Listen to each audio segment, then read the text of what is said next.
And welcome back. We begin with our summaries tonight. Sandra has got the details. Yes, and beginning the bulletin tonight, we want to take a trip around the world for an update in the happenings in the world of business.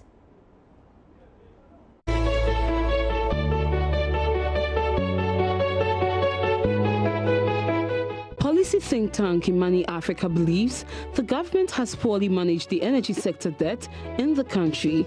This comes after Finance Minister Ken Ofori-Atta read the 2019 budget statement in Parliament on Thursday. According to Imani, the failure of the 2019 budget to give a clear figure of the amount by which the energy debt stock has been reduced for the 2018 fiscal year and its proposal that the extraction of government share of gas resources be postponed to allow the government's devised ways of getting VRA to pay its debt to Ghana Gas is indicative of the possible manifestation of the poorly managed debt accumulation of the power utilities. In its first 2019 budget analysis on the energy sector, Imani said the failure to deal with the factors that cause debt accumulation in the power sector may be jeopardizing or eroding gains from debt restructuring. According to Imani, analysis of Gridco's statement of account indicates that the utility sector is still saddled with debts owed it by ECG and Valco. Government's quest to combat electronic waste will lead to the creation of some 20,000 direct jobs through the EWaste Management program, Finance Minister Ken Ofori-Atta has said.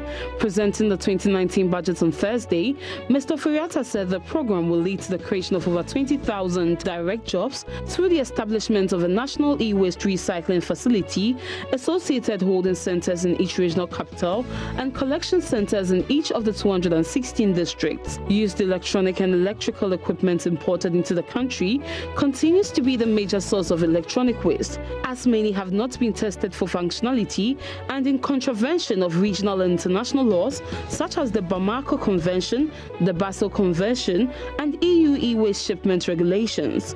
The Finance Minister touched on the importance of reducing, reusing and recycling waste to help improve the environment.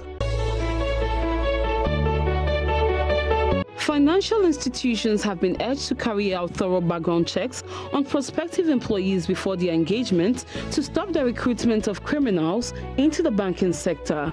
The Director of Financial Stability of the Bank of Ghana, Dr. Joe France, who made the call, said that was necessary to help the banks build a reputation of integrity for themselves in the minds of their customers, who would not then be afraid of placing their money in the care of the banks. Though the human resource of an institution is its greatest asset, this human resource can bring you down in a minute. One employee can bring a whole company down and you will never be able to come back, he pointed out. Dr. Franz was speaking at the launch of a product, Verify, an employee verification platform that will serve as a repository for employee work, criminal, education, and address history in Accra yesterday. The pound has stabilized after Thursday's turmoil, sparked by the political fallout from Theresa May's Brexit plan. The sterling edged up against the dollar to $1.2816 in the absence of any more resignations caused by the Prime Minister's proposal. The pound suffered its biggest fall for 2 years on Thursday, while UK-focused shares also saw steep declines. Shares in house builders and banks continued to languish on Friday, despite the Prime Minister announcing on Wednesday that she has secured cabinet backing for the draft Brexit agreement with Brussels. The resignations of Brexit Secretary Dominic Raab and Work and Pension Secretary Esther McVie on Thursday rattled markets. On Thursday, the pound registered its highest volatility since the referendum in June 2016, as it fell 1.7% against the dollar and dropped 1.9% against the euro. In the absence of any further resignations, the pound stabilized on Friday morning, but the stability may not last, analysts said. Japan Airlines will introduce a new breathalyzer system at airports abroad after one of its pilots was arrested at Heathrow Airport for being drunk. Katsutoshi Jichukawa was arrested last month after a test showed he was 9 times over the legal alcohol limit. Reports in Japan say Mr. Jichukawa also cheated on an airline breathalyzer test before his arrest. The new measures also come after a series of Japan Airlines flights were delayed due to intoxicated pilots. Japanese law does not set limits for alcohol consumption by pilots. Instead, it is up to airlines to determine alcohol limits for pilots on duty. Mr. Jichukawa was arrested after he was found to have 189 milligrams of alcohol per 100 milliliters of blood in his system.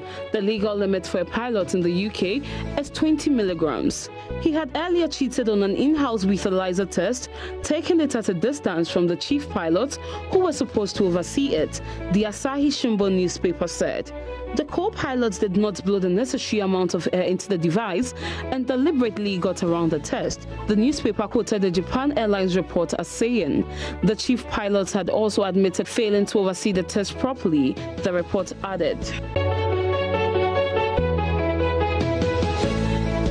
Welcome back. Interesting stories tonight. Just I know what you're going to talk about. In an aircraft. You know, already as you're in the air, you are there's you a are lot not going on. yourself. And you have a drunken pilot. And then to in have to control. think about having a pilot that is drunk. Unbelievable. And how is he able to, you know, outsmart the It's a booster motivator. test. I'm sure he's able to. And he was 9 times above the limit. Unbelievable. That's so incredible.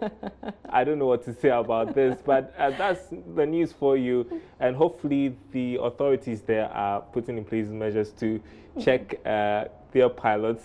I'm sure if you hear about Japan Airlines, you may decide not to fly with that airline. Anyway, interesting stuff.